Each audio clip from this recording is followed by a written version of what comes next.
각이 살아있는 정치평론 시사정각 시작합니다. 오늘도 각이선 두 분을 모셨습니다. 전주의 전 국민의힘 의원, 박원석 전 정의당 의원 나오셨습니다. 어서 오십시오. 네, 반갑습니다. 네. 자, 일단 저희가 이제 뉴스 가장 처음에 속보로 전해드렸는데요. 이재명 대통령이 어제에 이어서 또 통일교 의혹을 겨냥한 듯한 지시를 내렸습니다. 어제는 위헌 종교단체 해산을 검토하라 이런 발언을 했었는데 오늘은 여야를 가리지 말고 엄정한 수사를 할 것을 지시를 했습니다. 자, 오늘 대통령이 지시한 부분 좀 어떻게 좀 들으셨습니까? 일단 뭐 통일교발 불법 자금 의혹이 지금 여야 가리지 않고 확대가 되고 있지 않습니까? 이제 그에 대해서 대통령으로서 뭐 원론적인 입장을 밝혔다고 볼 수 있을 것 같고요.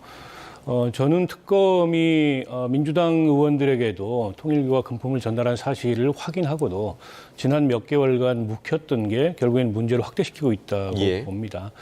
특검에서는 수사 대상이 아니라고 판단을 했다고 하는데 그렇다면 그 즉시 이첩하는 게 저는 이체 맞았다고 보고요. 결과적으로 지금 이제 와서 이첩을 한다고 하니까 공소시효라는 또 다른 법적 문제가 발생을 하잖아요. 여기에 어떤 의도나 고의성이 없다고 보기 어려워요. 그래서 저거는 또 별도의 수사 대상이 될 수밖에 없는 이제 그런 상황으로 가고 있다. 안타까운 생각이 들고요. 뭐 대통령께서는 원론적으로 여야 지휘고와 따지지 말고 엄정 수사하라. 그리고 이제 이 대통령이 통일교를 겨냥을 직접 하지는 않았지만 통일교를 겨냥하는 것으로 보이는 어쨌든 헌법에 어긋나는 종교단체의 정치 개입이나 에 대해서 뭐 해산까지 검토를 해봐라 이런 얘기를 하셨는데 그것도 한편으로는 이제 원론적인 의견이기도 하고 다른 한편으로는 과거에 이제 신천지가 방역법 위반했을 때 경기도지사 신분으로 사법경찰관을 행사해서 이만희 씨 체포하겠다. 이러고 이제 신천지의 본당에 찾아갔던 적이 있었습니다. 맞습니다. 그러니까 이재명 대통령의 스타일이 있어요. 그런데다가 이런 유사 종교나 혹은 사이비 종교 혹은 뭐 정상적인 종교라고 하더라도 어쨌든 종교의 본래 목적이나 역할을 넘어서서 이렇게 이제 정치에 개입하거나 혹은 종교를 빙자해서 사회에 해를 끼치는 그런 행위를 하는 것에 대해서 엄단해야 된다 이런 인식을 갖고 있는 것으로 보이고요. 그러나 현실은 과거에 이제 서울시가 신천지 방역법 위반에 대해서 법인 해산을 시켰는데 행정소송 가서 다 졌습니다. 그러니까 그거는 이제 엄격한 요건을 필요로 하고요. 위법 행위에 대해서는 그 자체로서 의법 조치되고 처벌을 하면 되는 거지. 그걸 이제 이유로 한 해산은 우리 민법에서 그렇게 폭넓게 허용하는 게 아니라고 알고 있습니다. 그러니까 일본에 그 통일교 해산 사례가 있는데 일본은 별도의 종교법인법이 있고 거기에 해산 요건이 있어요. 그래서 과거에 뭐 옴질리교라든지 이번에 통일교라든지 해산이 된 건데 그거하고 우리 이제 제도적 상황이 다르기 때문에 조금은 뭐 실질적 조치는 좀 신중할 필요가 있지 않을까 싶습니다. 자, 일단 지금 말씀해 주신 것처럼 특검에서 이 사안을 인지한 즉시 이첩하지 않은 그 아쉬움이 있다고 얘기를 해주셨고 지금 어찌됐든 이 사안이 국수본으로 이첩이 됐고 그 이후에 대통령의 발언이 또 나온 건데 어제 오늘 지금 이틀 연속으로 통일교를 겨냥한 듯한 발언이 계속 나오고 있거든요. 이게 뜻하는 의미는 좀 뭐라고 보십니까? 지금 통일교에 대해서 아마 이야기하시는 것은 또 해산을 계속 운운을 하고 계시는데 아마 이것은 뭐 통일교 관계자들에 대한 입틀막의 그런 의미가 아닌가 이제 이러한 시각이 굉장히 많습니다. 또 통일교가 오히려 괘씸죄에 걸린 거 아니냐 지금 이런 인식도 있기 때문에 이것은 이제 법을 뛰어넘어서 어떠한 정당 어떤 일정한 단체에 대한 해산은 어려운 것이겠죠. 그래서 어제 이제 조원철 법제처장 이야기로도 이것이 정교 분리 위반이라는 그런 헌법상의 위반으로 문제로 가기는 어렵다. 그 민법 38조에 따라서 처리는 할 수 있지만 근데 그것은 세 가지 요건을 갖춰야 됩니다. 우선 조직적이어야 되고요. 그리고 중대성이 있어야 되겠죠. 그 심각한 그런 위반 사항이 있어야 되는 것이고 세 번째가 지속성입니다. 이 세 가지 요건을 갖췄을 때 어떤 그런 법인에 대한 주무관청의 취소는 가능하다 이 정도입니다. 그런데 대통령께서 이야기하시는 것은 그것을 뛰어넘어서 어떤 그런 강제 사안을 의미하는 좀 그러한 뉘앙스로도 들리는 발언을 하고 있기 때문에 그러한 면에서 이재명 대통령도 변호사 활동도 하셨고 법조인 출신이신데 이런 법리를 뛰어넘는 법을 뛰어넘는 이러한 언급을 계속해서 한다는 것은 그 오히려 그 말을 듣는 사람으로 하여금 오히려 이제 그 어떤 그런 부당한 지시로 들릴 수가 있는 것이고 예. 어떻게 보면 직권남용으로 들릴 수 있는 소지가 있기 때문에 오히려 그 법과 원칙에 따라서 이 사안을 해결하면 된다. 저는 우선 그런 말씀을 드립니다. 예. 그리고 오늘 아까 여야를 불문하고 엄정 수사를 하라고 말씀하신 건 너무 예. 때가 늦은 거죠. 지금 이 윤영호 전 본부장의 이 말일 특검에서 인지한 것이 여름입니다. 8월입니다. 그런데 지금 넉 달 지나서 언론에서 좀 보도가 되니까 그제서야 부랴부랴 사건 번호를 부여해서 국수본으로 좀 이첩을 했는데 예. 2018년에 돈을 줬다는 그런 부분은 7년에 좀 공소시효가 얼마 남지 않은 기간이다. 지금 이런 언론 보도가 따르고 있지 않습니까? 이런 상황에서 대통령이 엄정 수사를 지시하기보다는 오히려 이런 사건을 인지하고서도 그동안 뭉갠 오히려 저는 특검에 대한 질책이 오히려 따랐다고 하면 예. 이재명 대통령의 이러한 말이 진정성이 느껴질 수가 있는 건데요. 그러한 질책은 없고 엄정하게 수사라는 것은 지금 공소시효가 다 만료돼 가는데 뭘 수사를 더 하겠습니까? 그리고 국수본이 제대로 수사할까? 국민들은 그렇게 생각하지 않습니다. 그래서 이 부분에 대해서 지금 여론이 굉장히 안 좋게 돌아가는 상황이다 보니 오늘 그런 말씀을 또 꺼내신 거 아닌가 하는 네. 개인적 추측도 듭니다만 이 말이 진정성으로 들리고 또한 이것이 작동하기 위해서는 정말 새로운 특검을 만들어서 이 부분에 대한 오히려 수사를 덮은 부분에 대한 특검이랄지 아니면 또 여당 그 정치인들이나 관련자들에 대한 그런 즉각적인 수사가 반드시 이루어져야 될 것으로 생각합니다. 예. 자, 그러니까 대통령이 오히려 늦게 이첩을 한 특검을 질책을 했어야 한다라고 지적을 해주셨는데, 자, 이재명 대통령이 어제 했던 발언, 그리고 그에 대해서 조원철 법제처장이 했던 발언, 그리고 야당의 반응까지 함께 들어보고 이야기 이어가겠습니다. 종교단체 정치 개입하고 그 불법 자금으로 이상한 짓 하고 하는 거 해산 방안 검토하라고 한 거 하셨어요? 민법 38조의 해석 적용 문제이고, 근데 그게 이제 종교 단체가 조직적으로 굉장히 그 심한 정도의 위법 행위를 지속했을 때 해산이 가능합니다. 개인도 범죄를 저지르고 반사회적 행위를 하면 제재가 있는데 당연히 사단법인이든 재단법인이든 법인격 제도 헌법과 법률에 위반되는 지탄받을 행위를 하면 해산시켜야지. 나중에 다시 추가로 확인합시다. 상세히 보고하겠습니다. 네. 통일교가 민주당 쪽 준 돈 불면 죽이겠다. 전 이런 저열한 공개적 협박이라고 생각합니다. 무슨 마피아 영화 찍습니까? 그 통일교 측 관계자가 재판에서 민주당 측에 준 돈 명단 그 내역을 밝히겠다고 했던 것으로 알고 있습니다. 그런데 바로 전날 대통령이라는 사람이 종교단체 해산 이런 걸 얘기하고 있어요. 저는 이참에 통일교 돈 받고 통일교 금품 받은 썩은 정치인들 진영 관계없이 모두 싹 다 처벌하고 퇴출되어야 한다 이렇게 생각합니다. 네, 그러니까 이제 대통령의 이 발언, 해산과 관련해서 검토를 하라라고 했던 발언이 오늘이 마침 또 윤영호 전 본부장 1심 결심 공판이 있고 이 자리에서 윤 전 본부장이 최후 진술을 하는 그런 시간이 있기 때문에 더 구체적인 내용이 나오지 않을까라는 그런 언론의 주목이 있는데 이 부분에 대한 공개적인 협박이다라고 지금 한동훈 전 대표는 해석을 했거든요. 어떻게 좀 들으셨어요? 뭐 야당에서는 이제 그런 비판을 할 수도 있다고 예. 봅니다. 때문에 대통령이 저런 말씀을 하시는 타이밍이 정무적으로 저런 이제 비판을 부를 수도 있는데 조금은 그 점을 살폈어야 되는 거 아니냐 이런 의견도 있어요. 그러나 뭐 그렇게 단순하고 일차원적으로 이 문제를 접근하고 있다고 생각하지는 않고요. 그리고 어제 처음 발언을 한 거면 뭐 이제 그런 비판이 일견 설득력이 있을지도 모르겠는데 이미 한 주 전에 이미 얘기를 했던 사안이고 그 연장선에서 다시 확인하는 법제처장을 향해서 그런 발언이기 때문에 꼭 그렇게 볼 문제는 아니다.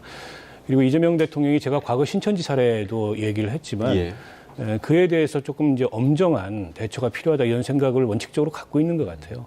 그러니까 이번에 이제 통일교의 이런 정치 개입이라는 게 상당히 조직적이죠. 한학자 그 총재한테 특별 보고서라는 걸 통해서 일일이 정치인들 접촉한 정황이 다 보고가 됐고, 그리고 이제 통일교 교인들이 국민의힘 당원 가입을 해가지고 국민의힘 경선에 조직적으로 개입했고 때문에 이게 민법의 해산 요건에 해당하지 않는다고 단정하기 어렵습니다. 살펴봐야 돼요. 그런 점에 대해서 대통령이 법제처장을 향해서 다시 한번 점검한 거라고 보고요. 이걸 두고서 무슨 뭐 통일교가 민주당 쪽 돈 받은 거 불면 죽이겠다 이런 얘기라는 거는 제가 보기엔 지극히 1차원적인 비판이고 아니 한동훈 대표가 말미에 얘기했던 이 지휘고와 여하 가리지 말고 싹 다 처벌해서 퇴출시켜야 된다. 오늘 대통령이 하신 말씀하고 뭐가 다릅니까? 여야 가리지 말고 엄정 수사해라. 같은 인식이고 그게 원칙이 돼야 되죠. 지금 민주당 쪽 돈 받은 의원들 관련해서 뭐 일부 실명도 나오고 보도가 나오고 있고 오늘 뭐 그 추가적인 폭로가 있을 수도 있어요. 지켜봐야 되겠습니다. 근데 이게 이제 민주당 쪽만 있는 게 아니에요. 동시에 이제 국민의힘이나 혹은 국민의힘의 전신 정당들의 정치인들에 관한 폭로도 추가적으로 나오고 있어요. 그러니까 여야 모두에 해당하는 문제고 또 당시에 대선 시기였던 점을 감안한다면 통일교는 양쪽에 다 보험을 들었을 겁니다. 누가 될지 모르는 상황이었거든요. 그런 점을 감안했을 때 차제에 이런 그 통일교라는 이 특정 종교 단체의 말하자면 어두운 그런 정치 개입의 시도나 혹은 그에 호응한 정치권 일부의 그런 물밑 거래나 다 밝혀져야 된다고 봅니다. 윤영호 전 본부장이나 통일교 측에서도 분명히 어제 대통령의 저 발언을 접했을 텐데 오늘 윤 전 본부장의 최후 진술에 영향이 있을 거라고 보십니까? 뭐 영향이 아마 있을 수도 있을 것 같습니다만 저는 개인적 생각으로는 통일교는 막바지 궁지에 몰렸기 때문에 그동안에 뭐 민주당 인사에게 준 그런 내용이랄지 뭐 이런 것을 오늘 또 본인에 대한 마지막 재판이 오늘 열리는 날이기 때문에 오늘 형사재판에서 그런 것을 밝힐 수도 있다고 생각합니다. 지금 8월에 이미 특검과의 면담에서 밝힌 것들이 있고 지금 뭐 언론 보도에 따르면 문재인 정부 시절에 또 2명의 그 의원들에게 또 돈을 줬고 또 2022년 또 대선을 앞두고도 또 당시에 민주당 대선 후보였던 이재명 후보 측에도 또 접근을 어프로치라는 뭐 단어를 쓰던데요. 그래서 접근을 하기 위해서 지금 두 갈래로 움직였다. 그러니까 어떤 그런 그 문재인 정부 쪽의 사람이랄지 아니면 또 이재명 캠프 쪽에 있는 사람이랄지 이렇게 두 쪽으로 움직였다. 지금 이런 얘기를 좀 했다는 그런 그 보도가 나오고 있잖아요. 그래서 이제 이런 것에서 오늘 또 실명도 나오고 있습니다만 여당 정치인의 지금 실명도 나오고 있습니다만 지금 이런 것이 오늘 또 윤영호 전 본부장이 법정에서 밝힐 수도 저는 있는 문제라고 생각합니다. 그리고 그런 면에서 국민의힘으로서는 특검이 선택적 수사를 했다. 진짜 그 범죄를 보고도 눈 감았다는 그런 생각을 안 할 수는 없습니다. 왜냐하면 이렇게 몇 가지의 이런 수사 단서가 될 수 있는 이야기를 했죠. 윤영호 본부장의 진술에 따라서 또 권성동 그 전 원내대표는 또 구속도 되고 기소가 됐습니다. 그런데 민주당 인사에게 준 윤 전 본부장의 진술에는 특검이 눈을 감았기 때문에 그래서 기소 사실을 보면 국민의힘에 돈을 준 것만 또 후원금을 준 것만 지금 선택적으로 기소가 되어 있는 상황 아니겠습니까? 그리고 또 이재명 대통령이 2023년 4월 그 당대표 시절에 그 민주당 세계 한인 민주회의 부의장으로 임명한 인사가 알고 보니 통일교 인사였다. 지금 이러한 보도도 나오고 있기 때문에 과연 민주당은 통일교로부터 자유로운가? 그렇지가 않고 오히려 진술에 따르면 2017년에서 2021년까지는 민주당에 더 가까웠다. 이런 진술도 하고 있고요. 그리고 2022년 그 통일교에서 주관하는 그 서밋 회의에 또 민주당 쪽 그 이재명 후보도 참석시키기 위한 그런 접근을 했다는 그런 정황도 있기 때문에 그러한 면에서 이것이 과연 통일교한테 입을 닫고 있으라고 해서 닫아질 문제는 저는 아니라고 생각합니다. 그런 면에서 오늘 윤영호 전 본부장의 또 말에 귀추가 쏠리는 거는 맞습니다만 일단 국수본에 또 수사를 좀 의뢰를 특검에서 한 상황이고 대통령이 오늘 엄정 지시를 좀 주문을 하셨으니까 거기에 따라서 즉각적으로 국민의힘에 했던 그러한 수사의 잣대를 민주당에도 좀 대서 집단적인 그러한 입당을 한 사례가 있는지 국민의 뭐 힘뿐만 아니라 민주당에도 또한 자금이 주고 갔다면 그러한 것을 속속들이 밝혀야 아마 국민들의 궁금증이나 아니면 지금 보고 있는 그런 의혹이 해소되지 않을까 생각합니다. 지금 구체적으로 여권에서 이제 이름이 거론된 인물이 바로 전재수 해수부 장관입니다. 지금 뭐 해외 출장 중이라고는 하는데 내일 기자회견을 이제 귀국을 해서 바로 하겠다라고 밝힌 상황이고, 지금 전재수 장관 같은 경우는 차기 부산시장 후보로 거론되고 있기 때문에 이렇게 되면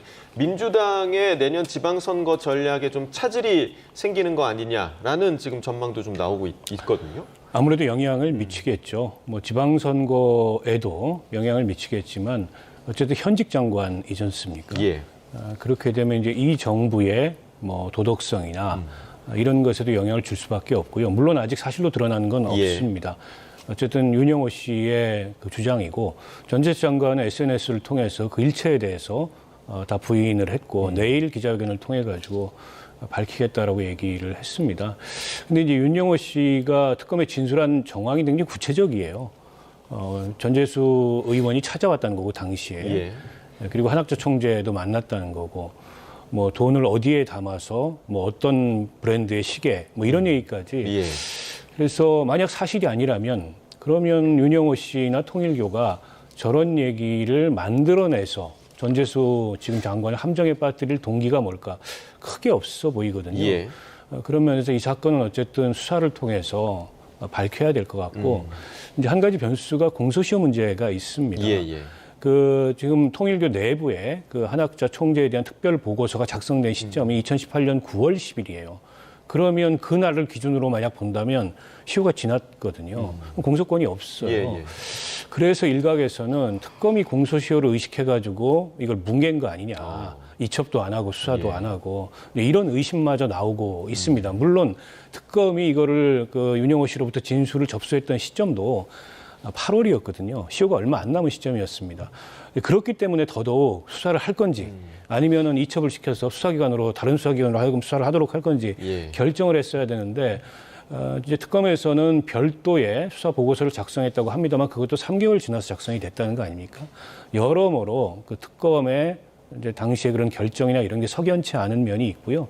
일단 전재수 장관 개인에 관한 판단은 지금 당장은 뭐 단정적으로 얘기할 수는 없다고 보고 내일 기자회견까지 보고서 또 이런저런 뭐 상황 판단이 있지 않을까 싶습니다. 네, 윤 전 본부장의 진술의 그 구체성이 의미하는 것이 무엇이냐. 그러니까 내일 아마 기자회견을 통해서 조금 더 이제 드러나지 않을까라는 생각이 드는데, 이렇게 윤 전 본부장 진술에서 민주당 의원들의 이름이 나온 직후에 국민의힘 쪽의 공격이 거세지자 오늘 아침 윤건영 의원 이런 반격에 나서기도 했습니다. 그 내용도 들어보겠습니다.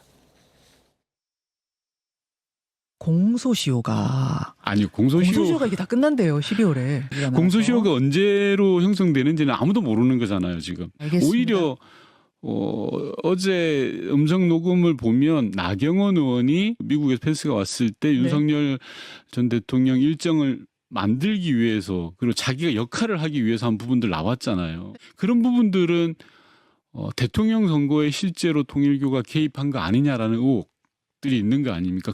저는 이런 것들에 대해서 법과 원칙대로 철저하게 진상을 규명해야 된다. 그리고 잘못을 저지른 거에 대해서는 그 합당한 처벌을 해야 된다고 보는 겁니다. 그 부분도 수사해야 된다고 네. 보시는 거예요? 나경원 의원 관련 건도? 당연하지 않을까요?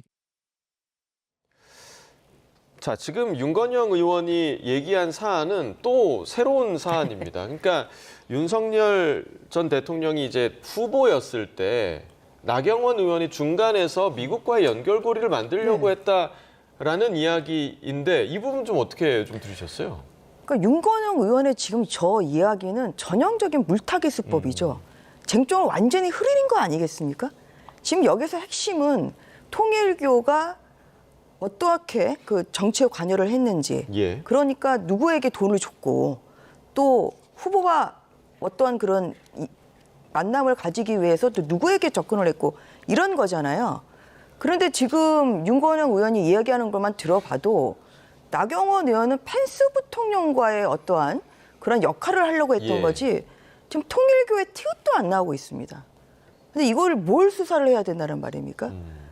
나경원 의원이 또 삼선 시절에 외교통일 그 위원장도 하셨고 또 미국 쪽에 뭐 나름대로의 그런 네트워킹이 있습니다. 그래서 뭐 이런 것을 통해서 또 본인이 어떠한 그런 그 펜스 부통령과의 뭐 면담을 주선했는지 사실 그것도 물론 예. 또 본인에게 확인을 해봐야 될 문제입니다만 지금 이 사안이 지금 나경원 의원이 어떠한 역할을 했는지 지금 이거는 본질에서 완전히 벗어난 거거든요. 예를 들어서 그러니까 지금 중요한 것은 통일교가 누구에게 언제 돈을 줬냐, 그리고 쪼개기 후원이나 이런 것을 했느냐, 뭐 이런 거 아니겠습니까? 예. 지금 여기서 완전히 본질이 벗어난 부분이기 때문에 저는 이런 그 민주당의 물타기 이런 것은 자제해 주십사 하는 그런 말씀을 드리는 바입니다. 네. 근데 저게 이제 통일교 간부하고 나경원 의원하고 통화 내용을 어제 법정에서 튼 겁니다. 예. 육성이 다 나왔고요. 지금 통일교는 지난 대선 시기에 어쨌든 국민의힘에 전방위적으로 어떤 다리를 놓고 개입하고 영향력을 행사하기 위해서 심지어 경선 과정에 당원 가입 시켜가지고 특정 후보를 미는 이런 행위까지 있었지 않습니까? 그리고 거슬러 올라가서 국민의힘 대선 경선에도 뭐 신천지 통일교 이런 종교들이 개입했을 거다 이런 의혹도 있어요. 예. 그러니까 이게 이제 금품 전달 문제가 중요한 이슈긴 한데 그것만이 아니고 다양한 형태로 어쨌든 통일교가 정치권에 접근하고 로비를 시도한 거고 다양한 형태의 그 유착이 있었다. 네, 마크 예. 펜스 전 부통령이 국내 통일교 초청으로 온 겁니다. 그리고 그 윤석열 당시 후보하고 서울 시내 모 호텔에서 단독 회동을 가졌어요. 그거를 이제 주선하기 위해서 분주하게 예. 윤석열 캠프 주변에서 움직였고 통일교 측에서도 그게 장래에 대통령 될 가능성이 있는 사람이니까 자기들한테 좋겠다 싶어서 그걸 주선한 겁니다. 예. 나경원 의원이 통화하는 내용을 보면은 이게 꼭 성사됐으면 좋겠고 제3의 장소, 그 얘기는 이제 통일교가 연상되는 장소가 아닌 이를테면 호텔이나 뭐 당사나 이런 데서 했으면 좋겠고 나를 통해서 했으면 좋겠다. 예. 이렇게 발언하는 게 나와요.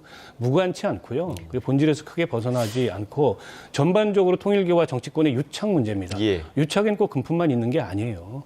그런 면에서 저는 수사 대상이 될 수도 있는 이슈라고 봐요. 예, 여기서 언급된 게 이제 나경원 의원뿐만이 아니라 민주당 정진상 전 실장의 이름도 언급이 됐는데 사실 그건 이제 통일교 예. 관계자들끼리 통화하면서 예. 정진상한테 접근하자. 예. 근데 이제 실제 정진상한테 접근이 됐는지. 접근의 대상을 그러니까 언급을 그렇죠. 한 언급을 한 거군요. 거죠. 그리고 정진상 당시에 뭐 정무실장이었던가요?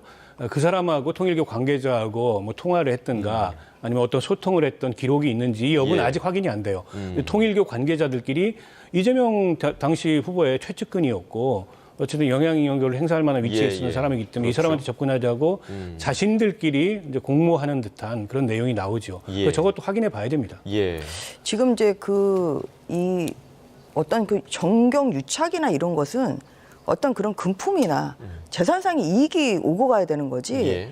이게 뭘 어떠한 그런 그 면담을 주선했다? 단순히 통화를 했다, 이걸 가지고 할 수는 특검이 없다. 그것을 예. 수사할 시간에 저는 민주당 인사에게 돈 줬다는 것, 그것을 오히려 수사를 해야 되는 거겠죠. 예, 그리고 지금 그 한학자 총재 그 재판에 나온 전 통일교 지구회장이 이런 증언도 하고 있습니다. 2022년 당시 교인을 대상으로 해서 당원 가입 독려를 한 것은 국민의힘뿐만이 아니라 민주당에 대해서도 이루어졌다. 예. 사실 이런 것을 특검이 수사를 해야 되는 거죠. 동일한 잣대를 재야 되는 거 아니겠습니까? 그런데 갑자기 이게 갑툭튀로 또 나경원 의원에 대해서 특검을 해서 조사를 해야 된다. 이것은 본질에서 너무 어떻게 지나간 것이고 지금 그 펜스 부통령이 한국을 방문했을 때 민주당 의사도 만났죠. 예. 그 당시 캠프에 있었던 위성락 그 지금 현재 안보실장. 안보실장이요? 그다음 예. 김현종 본부장 이런 분 다 만나서 사진 찍지 않습니까? 그러면 그분은 누구하고 그렇게 접근을 하고 누가 그러면은 중간에 역할을 해서 만났는지 사실 예. 그런 부분을 같이 해야지 이게 국민의힘 쪽 만난 것만 지금 문제고 거기에 대한 뭔가 비리가 있으니까 관련 다 수사해야 된다. 민주당 쪽은 아무것도 수사 안 한다. 저는 이것은 법 앞에 평등이 아니고 예. 만약에 이것에 눈 감는다고 하면 정말 정치 특검인 것을 자인하는 것이고 그리고 정말 직무유기를 하고 있는 셈이라고 생각합니다. 그러한 면에서 본질에 맞는 수사는 현재 의혹이 제기된 민주당 인사들에 대한 금원 지급 그리고 또 어떠한 그런 그 당원 가입이랄지 이러한 예. 유무형적인 이익을 줬는지 민주당에서도 해야 되는 것이고요.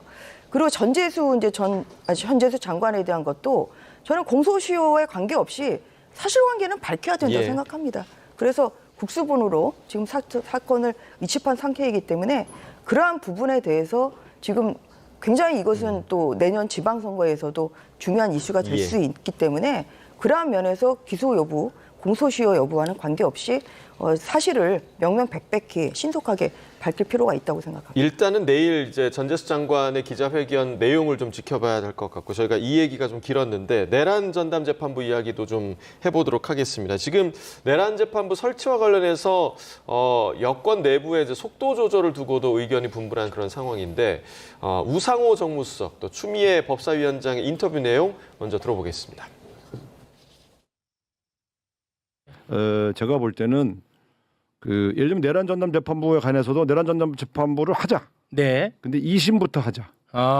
대통령 생각이 그게 더 지혜롭지 않냐. 지금 위헌 소지가 없는데요. 네. 위헌 시비가 있죠. 이미 언론이 다 저 사람 나쁜 놈이야 해놨듯이 이 법은 문제 있는 법이야라고 막 소란을 만드는데 그래서 그 민주당도 좀 이렇게 너무 이제 쫄아서 이렇게 훅 가려고 하는 걸. 자, 일단 어제 저녁에 이 대통령과 민주당 투톱의 만찬이 있었고 이 자리에서 국민 눈높이에 맞게 좀 처리됐으면 좋겠다라는 대통령의 주문이 있었습니다. 지금 녹취도 함께 들으셨는데 2심부터 하면 좋겠다라는 게 대통령의 뜻이다라고 우상호 정무수석이 얘기를 했거든요. 이 부분 좀 어떻게 들으셨어요? 그러니까 지금 1심은 이미 진행 중인 재판이잖아요. 진행 중인 재판을 가져와 가지고 내란 전담 재판부에 넘긴다는 거. 물론 이제 그 국회 법사위에서 통과된 법안도 그 해당 재판부가 판단해서 할 수도 있고 안 할 수도 있고 이렇게 돼 있습니다. 그러나 그 자체가 논란을 키우지 않습니까? 진행 중인 재판을 가져온다는 게. 때문에 한다면 2심부터 하자. 이 얘기는 다시 말하면 1심 결과를 좀 보고 이거 여부를 판단하자. 이런 어떤 행간에 의미가 저는 깔려 있다고 보고요. 그러니까 추미애 법사위원장은 계속 이제 위헌 소지가 없다고 말씀을 하시는데, 근데 조국혁신당처럼 민주당의 우당이었던 그리고 검찰개혁, 사법개혁에 대해서 거의 의견이 같았던 정당에서 아주 깊은 우려를 하고 대안을 제시를 했어요. 뿐만 아니라 뭐 민변이라든지 대한변협이라든지 이런 전문가 단체나 시민사회 단체들에서 마찬가지 우려를 하고 있습니다. 그래서 이제 속도를 이렇게 내는 거나 강경한 목소리를 내는 게 중요한 게 아니고 법적 안정성이 중요하잖아요. 이 내란 재판이라는 중대한 재판을 하는데 자칫 그게 위헌 시비에 걸려서 위헌재청 심판이 넘어가거나 이러면 재판이 장기간 중단될 가능성도 있고 또 주요 피고인들이 석방될 수도 있고 만에 하나라도 위헌이 나는 순간에 재판 무효거든요. 처음부터 다시 해야 되는 상황입니다. 때문에 신중하게 안전하게 하자는 건데 이제 국회 법사위를 중심으로 너무 지나치게 이 속도를 내왔기 때문에 민주당 의총에서도 그에 대해서 좀 견제하고 우려를 표하는 목소리들이 상당수 있었다고 하고요. 아무튼 미룬 겁니다. 본회의 처리를 안 하고. 그러니까 정청래 대표는 연내 처리를 여전히 공언하고 있지만 저는 연내 처리도 쉽지 않다고 봐요. 왜냐하면 어쨌든 어제 대통령과의 회동에서 구체적으로 무슨 얘기가 있었는지 모르겠지만 그 대통령 말씀의 행간도 국민 눈높이라는 거는 그런 우려를 좀 불식시키면서 하더라도 하자. 이 얘기이기 때문에 굳이 이렇게 서둘릴 이유가 없다. 그래서 저는 개인적으로 한다 하더라도 1심 결과 정도를 보고 나서 하는 게 어떨까 그런 생각입니다. 전 의원님 앞서 녹취 들으시면서 약간 헛웃음을 지으셨는데 그 의미는 뭡니까? 1심에서 특별재판부를 설치하면 그건 위헌이고 2심에서 설치하면 그 위헌이 아니다. 그런 건 아니지 않습니까? 특별재판부 자체가 위헌입니다. 그래서 이거를 2심에서 설치한다고 해서 합법화되느냐 저는 그건 아니라고 생각하고요. 아까 대통령께서 국민 눈높이를 말씀하시는데 국민 눈높이를 말씀하시면 이 법은 당장 폐지를 해야 되는 법이죠. 아예 지금 그 발의한 것을 오히려 좀 철회를 해야 되는 그런 상황입니다. 지금 이번 주에 그 법원장들 회의뿐만 아니라 전국 법관회의에서도 이 내란 특별재판부는 이것은 사법부의 독립을 침해하는 위헌적인 법이라고 그렇게 의견을 모았습니다. 그리고 또 뭐 다른 뭐 대한변협도 뭐 그런 의견을 냈습니다만 그러면서 무슨 얘기를 하냐면은 이런 그 사법부와 관련한 법안을 처리를 하는 데 있어서는 사법부의 의견이 존중이 돼야 되고 또 사법부의 의견도 경청해야 된다 이런 얘기를 했거든요. 그런데 아까 보십시오. 아까 저기는 저 자리는 대통령하고 그리고 당 지도부가 결국은 사법부는 쏙 빼고 지금 그렇게 협의를 하고 있잖아요. 거기에서 사법부에 대해서 내란 특별재판부를 설치를 하고 이런 것이 사법부가 패싱된 단계에서 내밀하게 진행이 예. 되고 있다는 것 자체가 지금 상권 분립을 위반하는 저는 장면이라고 생각합니다. 저 장면이. 예. 그래서 그 사법부의 어떤 그런 그 자체적으로 뭐 특별재판부를 만들면 모르겠습니다만 이것을 법으로 강제한다는 것 자체가 상권 분립을 중대하게 침해하는 위헌적인 법이고요. 뭐 예를 들어서 지금 여론이 좀 안 좋고 그리고 뭐 이러니까 1심은 그냥 그대로 하고 2심 때 하자? 그것도 마찬가지로 똑같이 위헌적인 법이라는 것을 다시 한번 저는 강조하는 바입니다. 예, 그리고 또 한 가지 말씀드리면 그럼 왜 1심에서 물러난 걸까? 왜냐하면은 지금 이 법이 시행이 되면 재판 지연이 뻔하거든요. 새로운 재판부도 만들어야 되고 또 거기서 또 뭐 위헌 또 재청 신청을 하게 되면 헌재 또 그 위헌 판단을 받는 동안에 더 지체가 될 수 있고 그 사이에 또 재판받는 피고인들이 석방될 수도 있고 좀 그런 게 머리 아프니까 예. 1심은 그냥 그대로 가고 그리고 재판 결과 보고 재판 결과 마음에 들면 대통령 그 정부나 아니면 여당이 생각하는 그러한 마음에 드는 판결이 나오면 이 법을 그냥 관철하지 않고 예. 마음에 들지 않는 판결이 나오면 관철하겠다 저는 그러한 의미로 들리거든요. 그래서 예. 그런 면이기 때문에 이 위헌적인 이 특별재판부 법은 이것은 당장 중단해야 된다는 말씀을 예. 다시 한번 강조하는 바입니다. 조금만 예, 짧게 말씀드립니다. 부탁드리겠습니다. 전담재판부법이 어떤 경우에도 위헌인 건 아니고요. 다만 이제 추천을 누가 하느냐 이 쟁점이 가장 크지 않습니까? 조국혁 신당이 내놓은 대안을 보면 조국혁 신당은 이제 법관 대표자 회의나 이런 데서 추천을 하도록 하자. 사법부 자체 구성이나 마찬가지죠. 그리고 더 나아가서 법으로 하지 말고 대법원 얘기로 하는 방안도 있다. 근데 이런 방안들까지 종합적으로 검토해서 할 수 있다고 보고 과거에 세월호 사건 때 사법부 내부에서 세월호 전담재판부 안을 냈던 적이 있었어요. 예. 물론 하지는 않았습니다. 근데 그 당시에 사법부 내부에서 위헌 논란은 단 한 건도 없었습니다.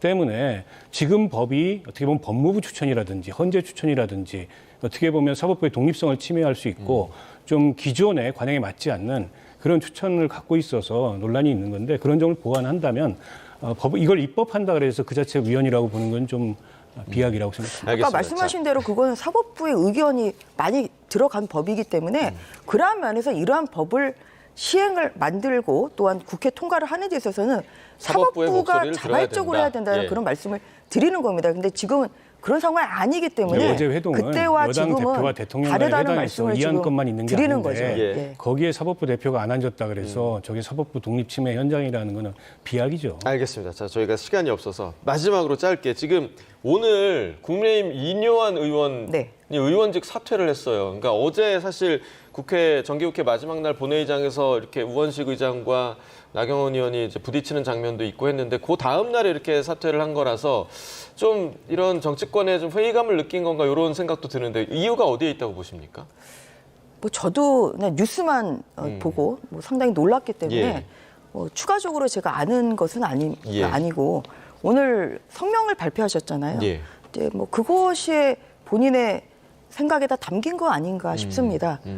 그동안에 여야 간에 너무 충돌이 많았고 예. 또한 그 민주당 주도의 국회에서 사실 야당 그 2당 의원으로서는 사실 무력감을 많이 느꼈을 것입니다. 예. 또 뭐 그런 과정에서 오히려 이제 본연의 그 역할을 하겠다 뭐 이렇게 좀 생각을 하신 거라 국민의힘으로서는 참으로 안타까운 그런 좀 상황이고 하지만 또 인 의원께서 그런 결심을 하는 네. 만큼 또 앞으로 그 본연의 역할로 돌아가서 충실히 또 사회에 기여하시기를 바라는 바입니다. 알겠습니다. 오늘 두 분 말씀 여기까지 듣겠습니다. 전주의 전 국민의힘 의원 박원석 전 정의당 의원과 이야기 나눠봤습니다. 말씀 고맙습니다. 수고하셨습니다.